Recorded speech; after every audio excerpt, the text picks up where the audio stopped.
the shock that shook your faith. Chosen one, let me speak to you slowly here. Because what you went through was not small.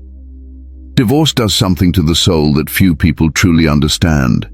It is not just the ending of a relationship. It feels like the collapse of a future you already lived in your mind. One day, you were building a life with someone.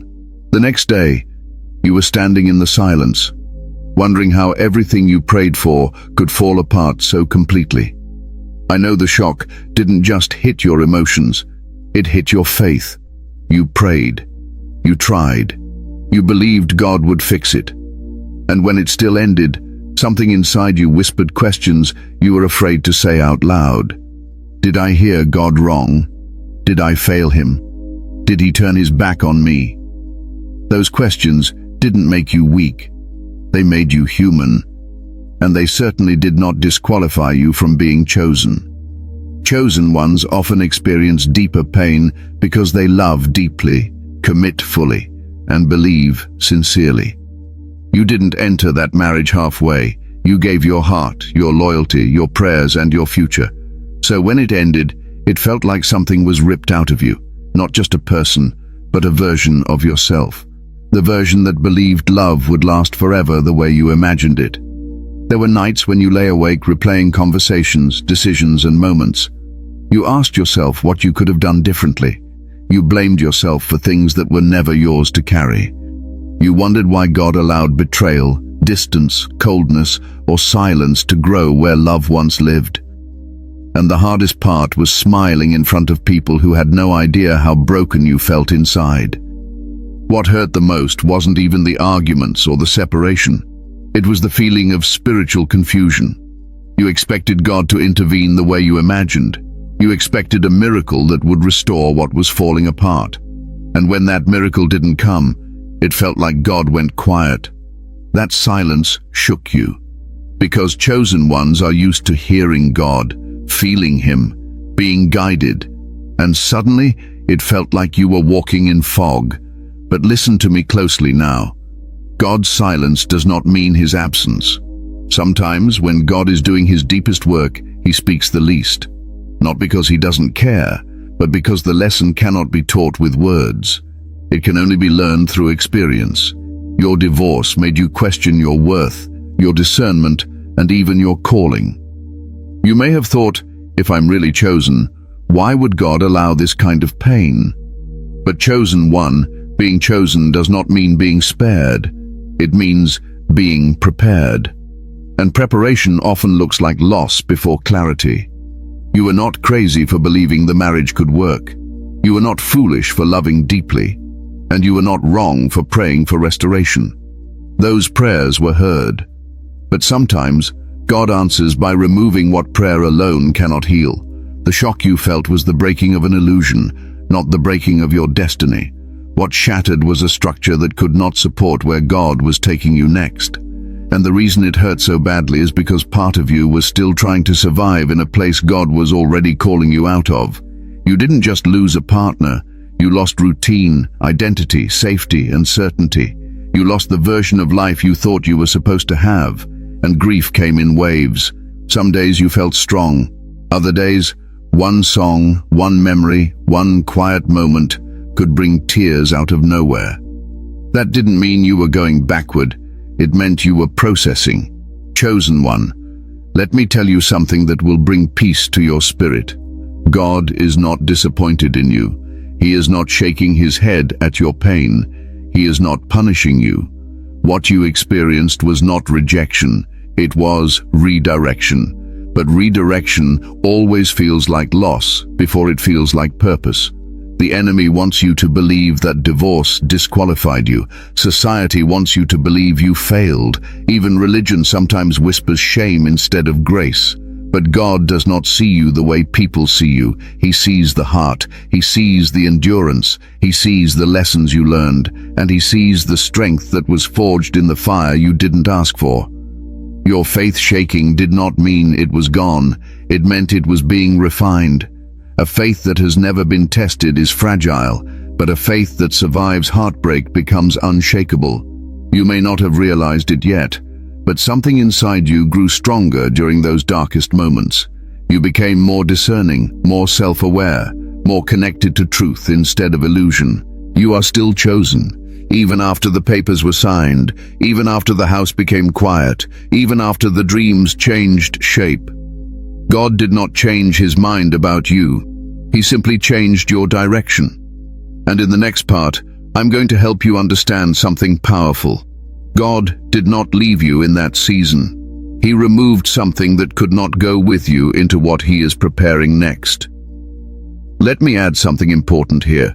Chosen one, because this is where many of you quietly get stuck. After the shock settled, after the initial tears slowed down, you were left with a strange emptiness. Not loud pain anymore, but a hollow feeling. A sense that something was missing, yet you couldn't even explain what it was. That emptiness wasn't weakness. It was space. Space God was creating inside you. You see, before the divorce, your life was filled with noise, expectations, compromises, emotional labor, trying to hold things together, trying to be strong for someone else while slowly shrinking yourself. And when it all ended, the silence felt unbearable. But that silence was not meant to punish you. It was meant to introduce you back to yourself. Many chosen ones confuse familiarity with destiny. Just because something feels known does not mean it is aligned. That marriage may have been familiar. It may have been comfortable at one time. But comfort can quietly become a cage. And God will never allow his chosen to remain trapped, even if the cage is decorated with good memories. You also felt judged by family, by friends, by people who didn't know what was happening behind closed doors. Some of them spoke words that cut deep. Others stayed silent when you needed support the most. That isolation made the pain heavier. But hear me clearly. God often isolates his chosen not because they are rejected, but because he is separating them from voices that cannot guide them through the next season. There were moments you questioned your discernment. You asked yourself how you didn't see the signs earlier. You replayed red flags and ignored warnings, and that self-criticism became another burden. But chosen one, discernment grows through experience. Wisdom is not born in comfort, it is born in consequence. You didn't fail discernment. Discernment was being trained, and here is a truth that may be hard to hear, but it will heal you. Sometimes God allows us to choose what is not aligned so we can finally understand what alignment feels like. If everything had worked perfectly, you might have never developed the spiritual maturity you carry now. You would have remained dependent on the relationship instead of grounded in God. The pain slowed you down. It forced you to sit with yourself. It forced you to pray differently. Not desperate prayers anymore, but honest ones. The kind where you stopped pretending and started surrendering. That shift alone tells me God is still deeply involved in your life. So if you are wondering why this had to hurt so much, the answer is simple. Because you are built for depth. Shallow lessons would never transform you. And what broke you emotionally is what strengthened you spiritually. God did not leave. He removed. Chosen one, this is where your understanding must shift. Because if you misinterpret this part, you will carry unnecessary pain for years. God did not leave you in that season. He removed something. And there is a difference so deep that once you see it, peace begins to settle into places that have been restless for far too long. When the marriage ended, it felt like abandonment. It felt like God stepped back and let everything collapse. But God never abandons his chosen. What he does, when necessary, is intervene quietly. He removes what cannot be healed, corrected, or carried forward. Not because he is cruel, but because he is precise. You were praying for peace. You were praying for clarity. You were praying for love to return, and God heard every single prayer. But sometimes the answer to those prayers is not restoration. Sometimes the answer is release. because you cannot have peace while staying connected to something that drains your spirit. You cannot gain clarity while remaining tied to confusion. And you cannot grow in love while constantly being wounded in the same place. There are relationships that God never intended to last forever, not because they were meaningless, but because they were instructional. Some people come into your life to awaken you, not to stay with you. And chosen ones often struggle with this truth because they are loyal by nature. You stay longer than you should. You try harder than required. You forgive more than is healthy, and you call endurance faith, even when God is calling you out. God saw what you could not fully see. He saw the emotional erosion. He saw the spiritual misalignment. He saw how much of yourself you were losing just to keep the relationship alive. He saw prayers turning into anxiety, love turning into survival, and joy turning into obligation. You may have been asking God to fix the other person, but God was watching what staying was doing to you. Let me say this clearly. Not everything that begins with prayer is sustained by God. You can pray your way into something that still isn't aligned with your destiny. God honors free will, even when it leads to lessons instead of lifetimes. And when a relationship starts interfering with your calling, your peace, or your spiritual clarity, God will step in. Not loudly, not dramatically, but decisively. You may have felt God's hand when doors closed that you were still trying to keep open. Conversations ended that you wanted to continue, feelings changed that you prayed would stay the same, and that confusion hurt because it felt like betrayal. But chosen one, God does not betray.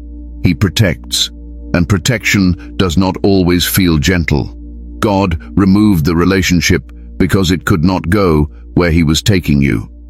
Some people are assigned to your past, not your future, and if they cannot grow with you, they cannot walk with you. God will never elevate you while you are emotionally anchored to something that limits you. Elevation requires lightness, and that marriage had become too heavy for your spirit. You also need to understand this. God does not compete for space in your life. If something or someone begins to take His place in your heart, your decisions, or your identity, He will remove it, not to punish you, but to realign you. Because chosen ones are not meant to be dependent on human relationships for identity, validation, or purpose. You didn't lose God in your divorce. You lost an illusion. The illusion that love alone could sustain something God did not ordain for the long term. The illusion that effort could replace alignment. The illusion that sacrifice without growth was holy. God dismantled that illusion because it was blocking your vision. And yes, it hurt. Because removal always hurts more than walking away. You didn't choose the ending, it was forced. And forced endings bruise the ego and break the heart. But forced endings also save lives. They prevent deeper damage. They stop cycles that would have destroyed you slowly. God saw years ahead. He saw the bitterness that would have grown, the resentment that would have hardened your heart, the spiritual exhaustion that would have made you question everything. And because He loves you, He shortened the suffering. What you experienced was mercy disguised as loss. Chosen one, let this truth settle in your spirit. God did not leave you alone in the wreckage. He was the one guiding you out, even when you were too hurt to recognize His hand.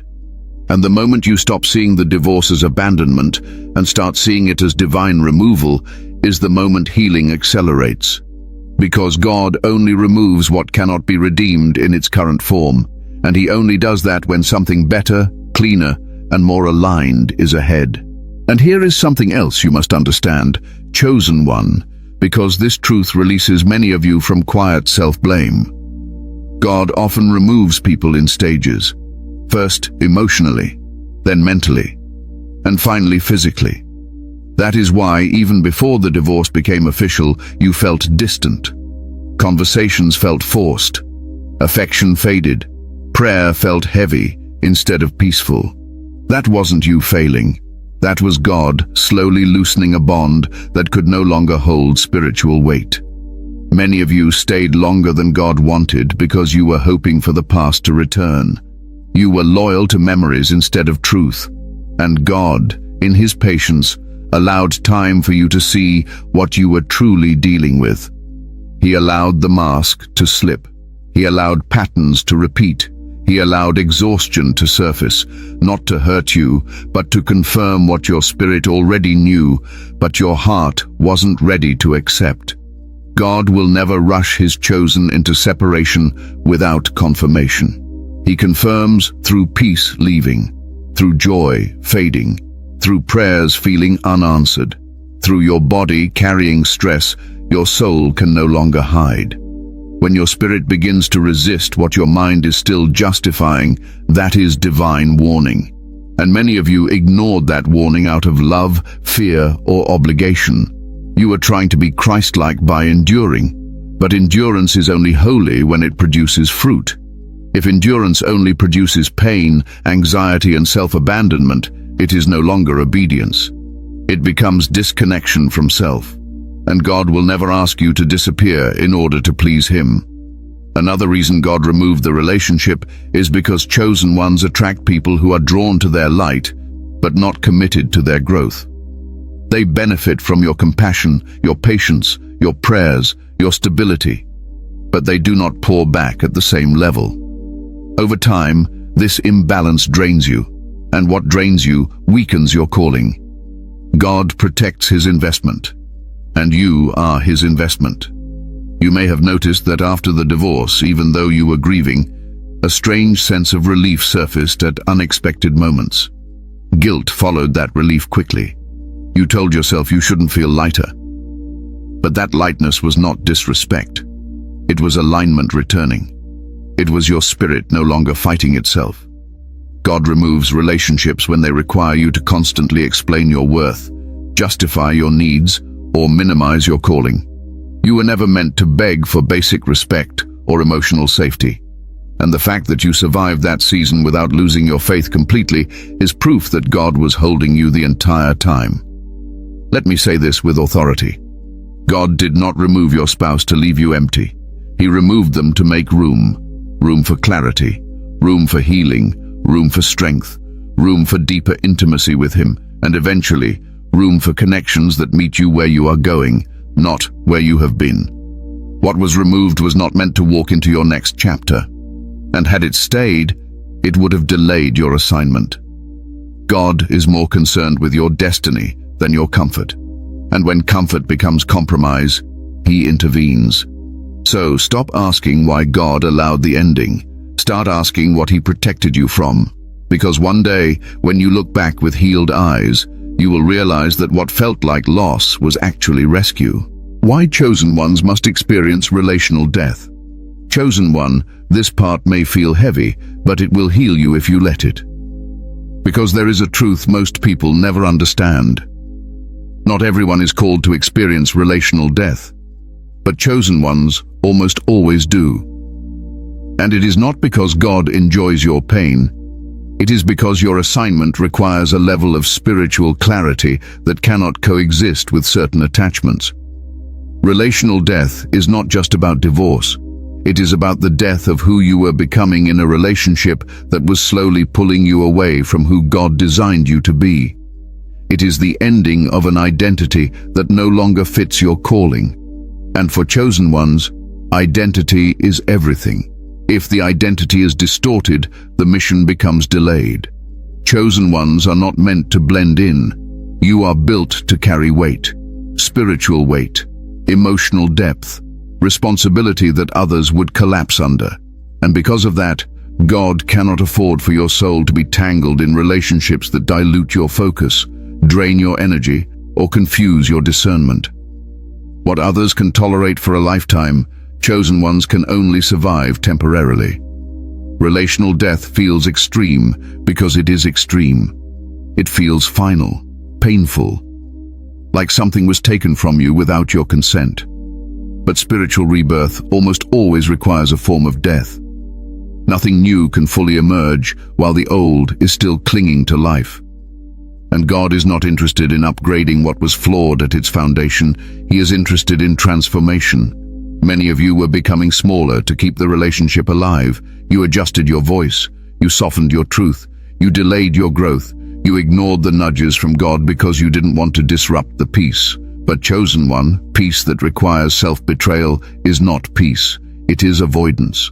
And avoidance always has an expiration date. God allows relational death because chosen ones cannot fulfill divine purpose while emotionally dependent on someone who does not share spiritual alignment. You can love someone deeply and still be misaligned. Love does not equal assignment. Chemistry does not equal covenant. And history does not equal destiny. These distinctions become painfully clear only after the separation. There is also something else. Chosen ones often carry healing energy. You attract wounded people, broken people, unfinished people. They see your light before they understand its cost. And they attach to you hoping your strength will compensate for their unwillingness to grow. Over time, you become the container for pain that was never yours to carry. Relational death happens when God decides you have carried enough. When the weight begins to threaten your calling. When the emotional labor starts to dull your spiritual sensitivity. When love turns into obligation, and obligation turns into resentment. God steps in before bitterness hardens your heart beyond recognition. You were not meant to learn this lesson gently. Gentle lessons rarely change chosen ones. You are too resilient. You would have adapted. You would have endured. You would have normalized what was slowly breaking you. So God allowed something undeniable, something that forced separation, something that left no room for negotiation.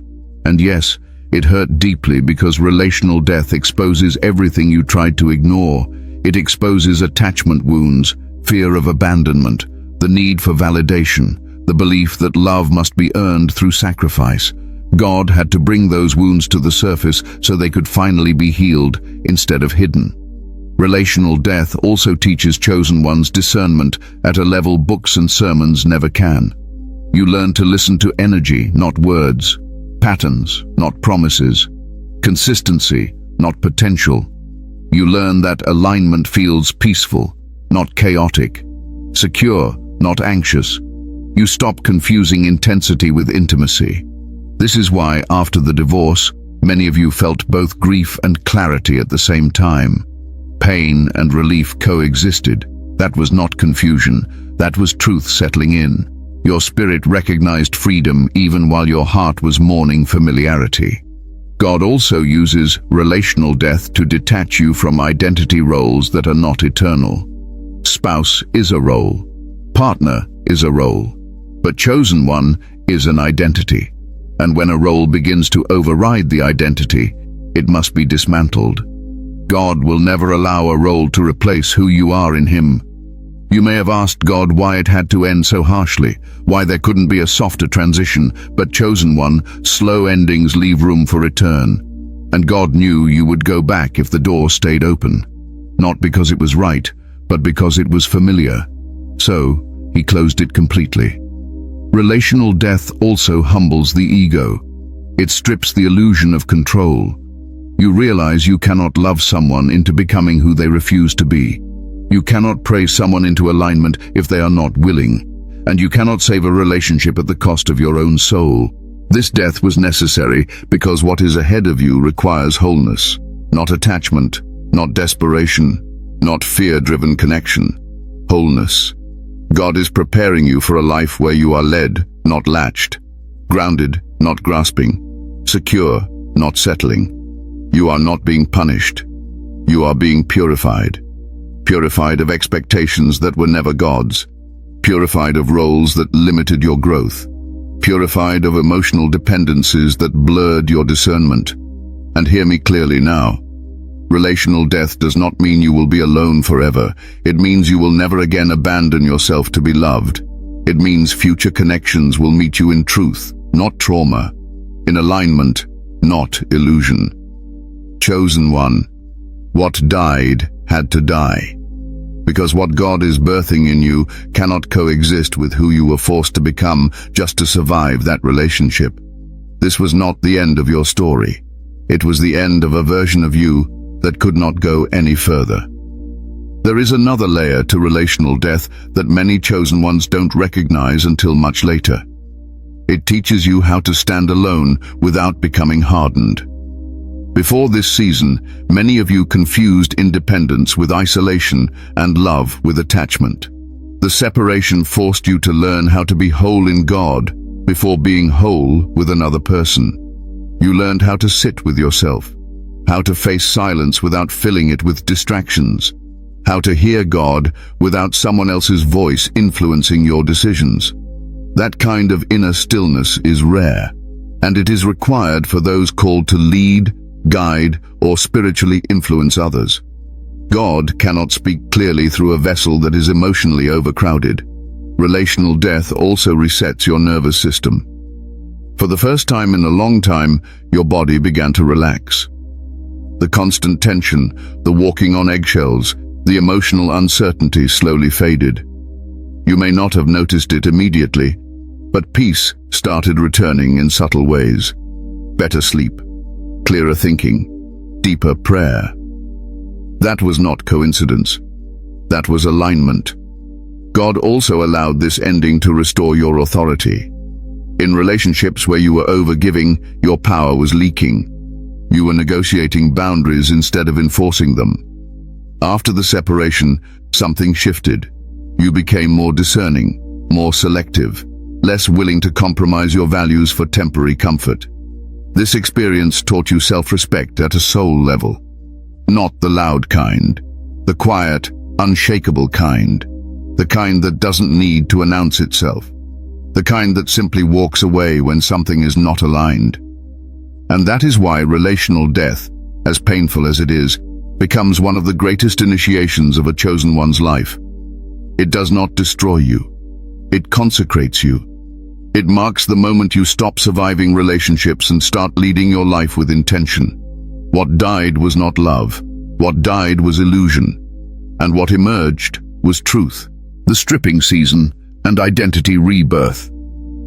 Chosen one, after relational death comes what many people fear the most, but what God uses the most powerfully. The stripping season. This is the phase no one applauds, no one celebrates it. And yet, it is where your real identity is reborn. Not the identity shaped by survival, marriage, roles, or expectations, but the one anchored in truth. The stripping season feels quiet, slow, and uncomfortable. It is when distractions fall away and excuses no longer work. God begins removing layers, not to shame you, but to free you. Layers of people-pleasing, layers of performance, layers of needing approval to feel worthy. You may have thought the divorce was the hardest part, but this season challenges you in a deeper way. It asks you to sit with yourself honestly. In this season, God strips what you leaned on instead of Him. Titles fall away. Roles dissolve. You are no longer someone's spouse. You are no longer defined by what you did for others, and that loss of definition can feel terrifying. Because when labels disappear, you are left face to face with the question you avoided for years. Who am I without this? That question is not meant to break you, it is meant to introduce you to yourself. During the stripping season, you may feel invisible, unnoticed, like life slowed down while everyone else moved forward. That is not delay. That is divine recalibration. God is adjusting your inner foundation so it can support what He intends to build next. Anything built on unstable identity collapses under pressure. God is too intentional to allow that. You may notice old coping mechanisms no longer work. Distractions feel empty. Busyness feels exhausting. Even certain friendships feel shallow. That is because God is refining your appetite. What once satisfied you no longer does. And that discomfort is a sign of growth, not loss. This is also the season where God confronts you gently but firmly. He reveals patterns you normalized, ways you overgave, ways you ignored red flags, ways you confused sacrifice with love, not to condemn you, but to heal you. You cannot correct what you refuse to see, and God loves you too much to let you repeat cycles disguised as loyalty. Identity rebirth happens quietly. There is no announcement, No applause, just small internal shifts. You begin saying no without guilt. You stop explaining yourself to people who don't listen. You feel less urgency to be understood. You start trusting your intuition again. That is God restoring discernment that was dulled by emotional exhaustion. In this season, solitude becomes sacred. Loneliness may knock, but it no longer controls you. You learn the difference between being alone and being empty.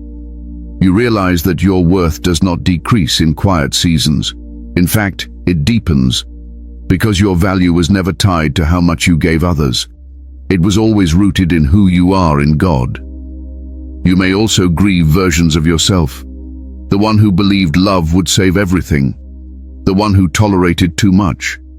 The one who tried harder instead of resting. Let that grief come. Grief is not weakness, it is release. You are not dishonoring your past self by outgrowing them. You are honoring the lessons they paid for. God also begins rebuilding your confidence differently, not through validation, but through clarity. You start recognizing what you will no longer accept.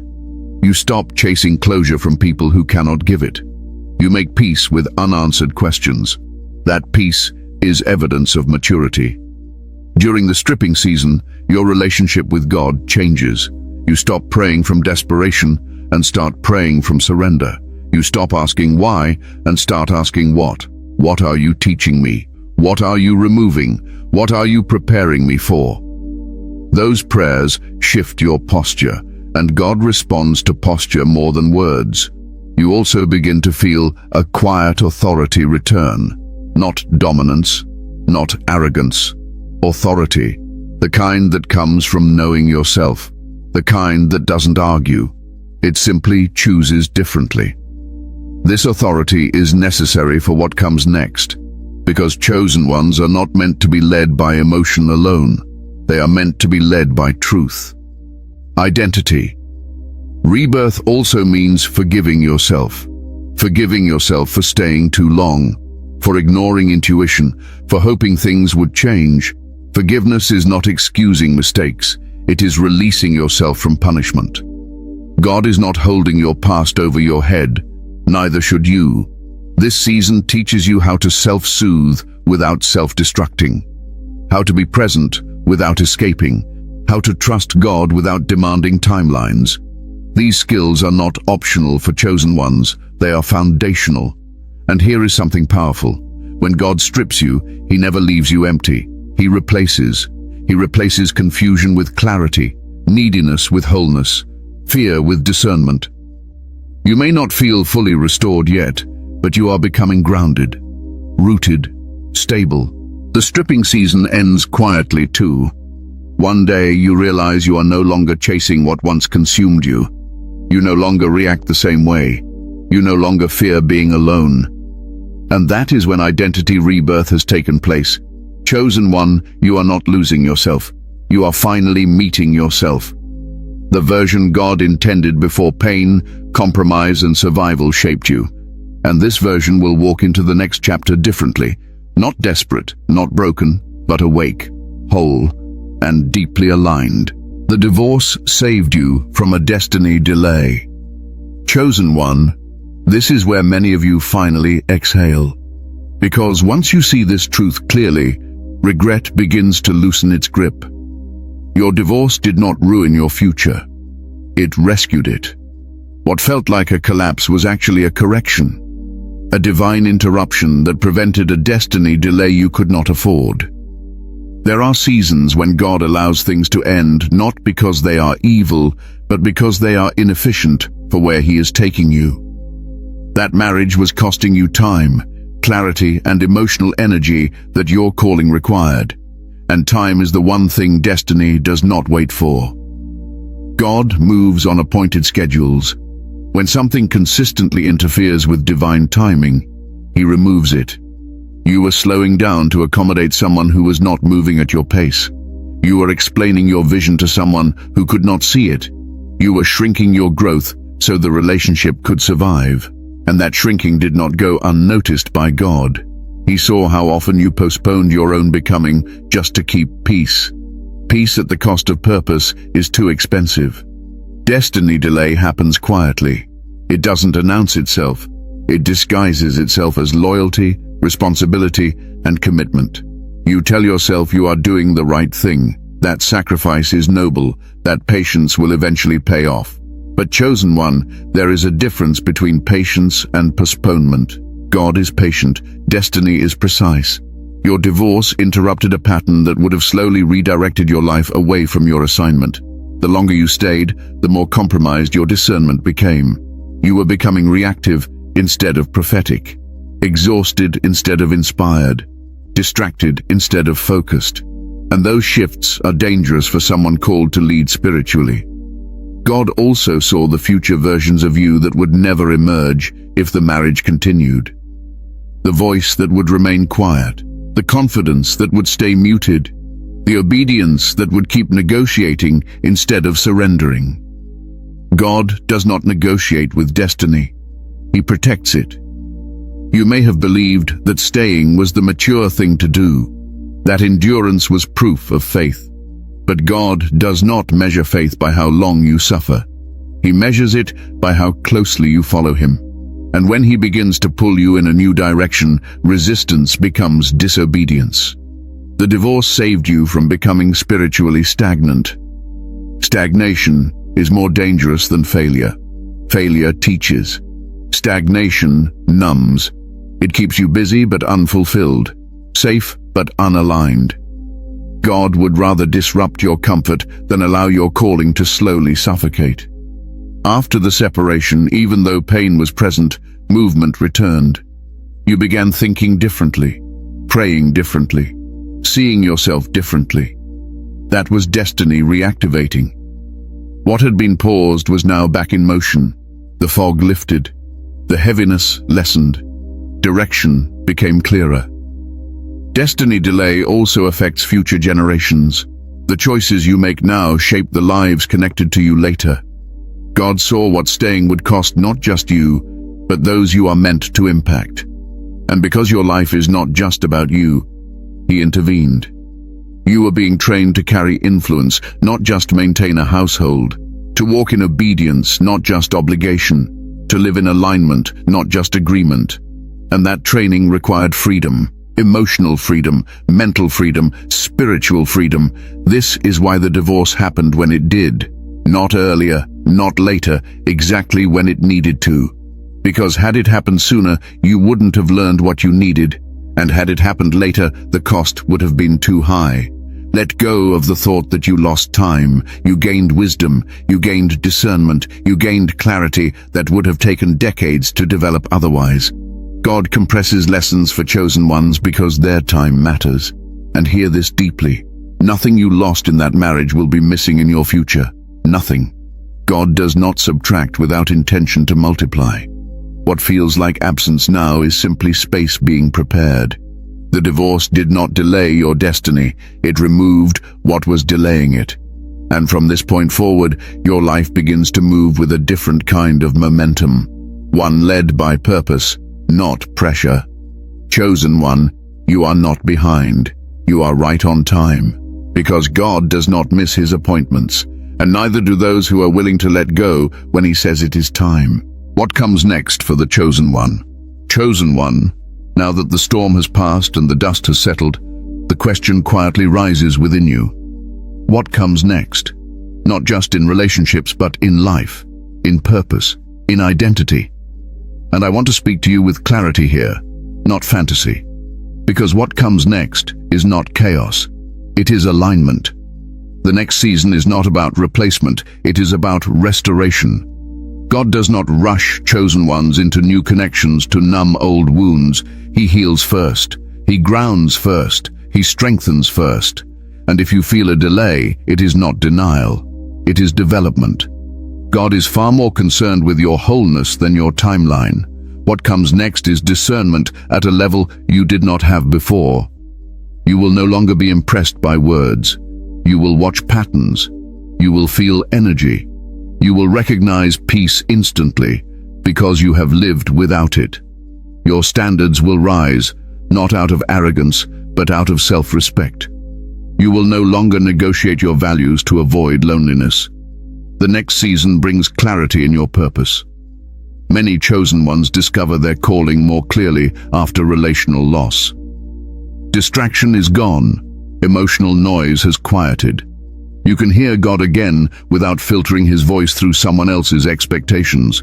You begin to move with intention instead of reaction. You will also notice that your circle changes. Fewer people, deeper connections, surface-level relationships lose appeal. You crave substance now. Truth, growth, alignment. God removes people who cannot meet you in maturity, not because they are bad, but because they are incompatible with who you are becoming.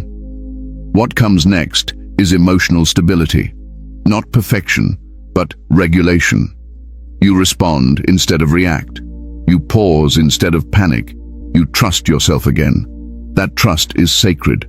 Guard it, because it took pain to earn it. In future relationships, you will move slower, but wiser. You will not rush intimacy. You will not confuse chemistry with compatibility. You will not ignore red flags to keep potential alive. You will let people show you who they are, and you will believe them. That is growth.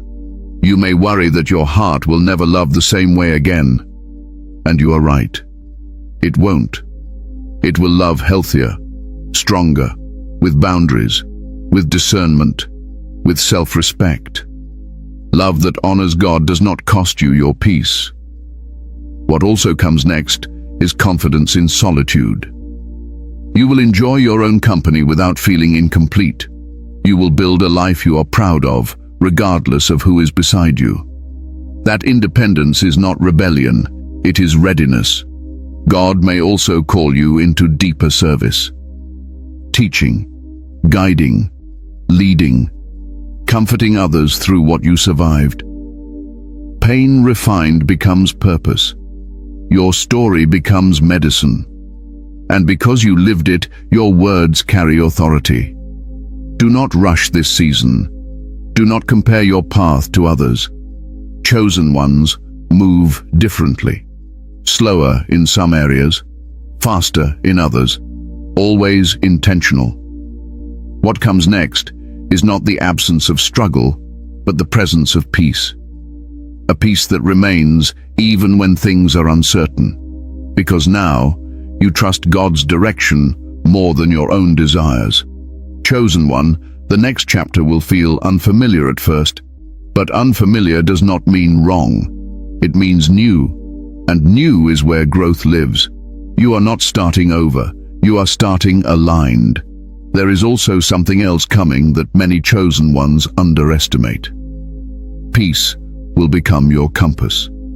You will no longer make decisions based on urgency, fear, or emotional hunger. If something costs you your peace, you will recognize it immediately. And instead of wrestling with it, you will release it. That is not avoidance. That is wisdom. You will begin to sense divine timing more clearly. Opportunities will feel calmer, not chaotic. Doors will open without you forcing them. You won't feel the need to chase people, outcomes, or validation. What is meant for you will meet you with mutual effort. That ease is not laziness, it is alignment. God will also strengthen your boundaries in a way that feels natural instead of defensive. You won't need to explain yourself excessively. You won't feel guilty for choosing rest. You won't apologize for needing space. Boundaries will no longer feel like walls. They will feel like wisdom, guarding what God rebuilt. Another thing that comes next is emotional honesty with yourself. You will no longer pretend you are fine when you are not, but you also won't drown in emotion the way you once did. You will feel deeply without losing yourself. That balance is rare, and it is cultivated only through experience. You may notice that people begin to treat you differently. Some will respect you more. Others may pull away. That shift is not accidental. When you stop overgiving, those who benefited from your lack of boundaries often feel uncomfortable. Let them go. You are not meant to be accessible to everyone. God may also bring periods of stillness again. Do not panic when that happens. Stillness now serves a different purpose. It is no longer stripping, it is strengthening. You are learning how to move without noise, how to trust without signs, how to stand without reassurance. And when love does return to your life, whether through friendship, community, or partnership, it will feel different. It will feel safe, mutual, grounded. You won't feel like you are auditioning for permanence. You will feel chosen without performing.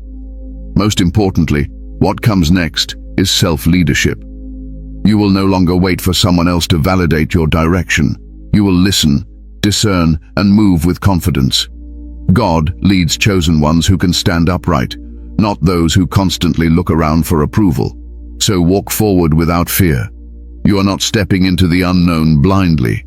You are stepping into it equipped. What comes next is not punishment. It is promise. Conclusion. You were never broken. You were being built. Chosen one, take a deep breath and let this settle in your spirit. You were never broken. Not by the divorce, not by the loss, not by the silence that followed. You were being built, carefully, intentionally, by a God who sees far beyond the moment that hurt you. What ended was not your future. It was the version of life that could not hold the weight of who you are becoming. God did not remove you from love. He removed you from limitation. And everything you walked through sharpened your discernment, strengthened your faith, and aligned your path. You are not behind. You are not damaged. You are not disqualified. You are refined. You are awake. You are standing on the other side with clarity you never had before. And that clarity will protect you, guide you, and position you for what is truly meant for you. Do not romanticize the pain, but honor the growth. Do not rush the process, but trust the timing. God has not forgotten you. He has been preparing you quietly, deeply, and faithfully. Now walk forward with peace. Walk forward with wisdom. Walk forward knowing that what God removes, He replaces with something that fits your calling. Before you go, chosen one, like this video, subscribe to the channel if you haven't already. Tap the bell icon so you don't miss what God is revealing next. Share this message with other chosen ones who need healing. And comment 777 to declare that you fully trust God's divine plan for your life. Stay aligned, stay grounded, and remember, what God builds through you will last.